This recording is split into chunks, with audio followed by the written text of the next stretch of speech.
You know, one of the really awesome thing that we do here in the Bay Area during winter is that we visit Tahoe or Reno to play in the snow, to snowboard or ski. And, you know, it's a phenomenal sport and it's a great time to go. And I'm here to share with you another fantastic place that you can go that is much more economical. And if you have younger children, it is the perfect place to take them. Drum roll, please. It's Yosemite. So if you don't know, Yosemite is one of our national park, and it's actually one of California's treasure. Yosemite receive a lot of visitors throughout the year, and especially during spring and summertime. You actually have to book the day you come in order to go into the park. But if you go during the winter time, which is their more slower season, you don't have to. But it's actually a phenomenal place to take your children to and go play in the snow. And you can just bring your sleigh. So I'm going to tell you everything you need to know about how to have a phenomenal time playing in the snow and sleighing in Yosemite. So number one, where to stay. So when you go to Yosemite, there are a lot of hotels around Yosemite that you can book. So you can do it that way. For me, because we have 3 children, so it's not too comfortable having them in hotel. So I prefer Airbnb. So with Airbnb, we stay in the city of Groveland. It's right outside of Yosemite. And it at most about 30 to 40-minute drive into Yosemite. So you do have to factor that time in, but you're going to be much more comfortable in a house in Groveland. And price point wise is pretty, I think a daily rate for a home to rent in Groveland is much better than a hotel. So Groveland is the place to stay for sure. And then where do you go to snow sleigh and play with the snow? Every year we go to what is called the Crane Flat Campground. So this is where during the summertime you actually can camp there. But in the wintertime, this is the snow place to take your children to.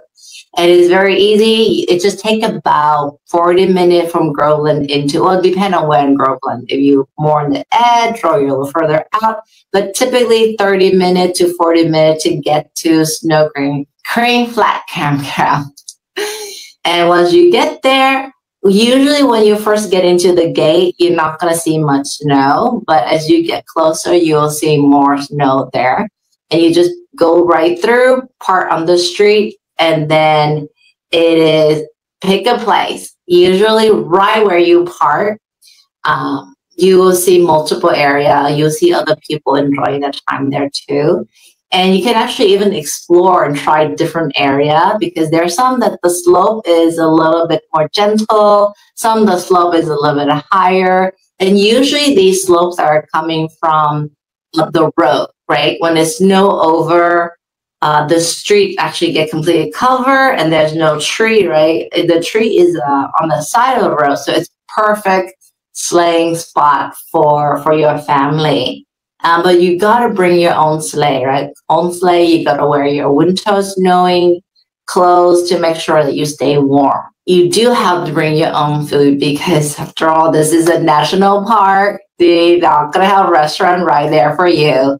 So make sure you get your food in Groveland, bring it in, make it a picnic time for your whole family. There's a lot of options and choices in Groveland. Well, there's enough option. Groveland is a small town, so it really is catered to the tourist or visitor to Yosemite. And they do have a local who live there. And so you do have, there are pizza, there are Italian food, you know, American food, there's a different type of food, and you can always pack sandwiches as well. Bathroom, which is very important when you go onto this trip. Where do you go? They do have a couple of well, the normal bathroom there are closed during the winter season. They do have some porta potty, but those are not the cleanest place to be in or use. So make sure you go bathroom before, or you might be in a pickle. Right? Otherwise, when nature calls, then you just find a bush, I guess. But try not to drink too much water. In terms of packing, but what do you pack when you go on this trip, right? Normally, because we stay in an Airbnb, so we do some light cooking, and so we do pack food and things that we generally really like, and then we pack stuff like sandwiches and stuff like that, or things to make sandwiches, the ingredient to make sandwiches with us, so that way we can go have lots of fun and just make a sandwich during noontime, enjoy it, then back at it, play in the snow again. When is the best time to go? When it comes to playing in the snow in Yosemite, there is a good time and there is not so good time. The best time is really I found anyway, is at the end of December and beginning of January. I have gone during February before, and that was a no-go because by that time there's too much snow. It was so much, it was so fluffy, you really couldn't do anything other than build a snowman. You couldn't sleigh. So best time to go after Christmas, beginning in the new year is definitely the best time. And I recently went, right? And we went on Friday and come back on Sunday. It's just a 3-day trip. When we got there on Friday, we went in. There wasn't that much snow out. When we were driving, I'm like, oh my gosh, where are the snow? This is too little. You can't play in it if there's not enough of it. When we got there, it's not much. But that day, we were also very lucky that day it rained. So it rained outside in Groveland, and it technically rained in Yosemite as well in the afternoon. But when it rained in the snow, Crane Flat Campground, it actually snowed. So we were playing with all the snow was falling. It was pretty fun.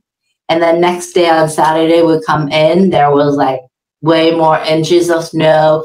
Perfect for sleighing down slope, was so much fun. One thing I do want to recommend that when you pack, get some heat pack. Those you can buy on Amazon, and it will keep your hand warm. If you only play for an hour or so, not a big deal. But if you play for a long time, your gear and your glove is going to get wet and it's going to get cold. So those heat pack is going to come in very, very handy. And I just learned it this trip around when one of our friends brought it. I was like, oh my gosh, this is the best thing ever. And my daughter was holding on to it like the whole time. Make sure to bring that with you as well. Bring your sleigh. You don't need anything too complicated. Just get a simple sleigh and you're going to have a phenomenal, great time. Make sure you bring your water, pack your food. And if you can, go with your family, ask your family friend to go with you. It's always a great time there. And on top of that, right, you only have to pay entrance free unless you have an annual pass. And here's a little tip for you. If your kids are a 4th grader, you can actually apply to get the annual pass for free, guys. For free. You can go in for free. Do that if you have a 4th grader at home. If not, the pass is only maybe $25 per car for like 7 days. So very economical, much cheaper than going to Tahoe or Reno and buying a one of those resort pass to go skiing or snowboarding. But of course, when you have older children or a teenager or more adult trip, I'm not sure this would be as fun as you would want it to be because the slopes are not as steep. Some of it is more like a little bit more like bunny slope or a little bit slightly higher than a bunny slope, but it's nothing like Tahoe, skiing places. But it is fantastic when you have little one, because little one is not going to go on the diamond slope. They're going to go on the bunny slope. And it is much more economical to take them to Yosemite, and you can have a great time. You're going to sleigh, you're going to build snowman. Most important is you get to spend time together. And actually, when we were driving home and we were seeing all the snow falling, it was such a beautiful, magical place. It's gorgeous. And on top of that, if you like, you can drive into the visitor center. You can drive to different vista points. Go see El Capitan. Go see Half Dome. So you can make a whole trip out of it. So I hope you'll have a great time there, and let me know how your trip goes if you decide to go.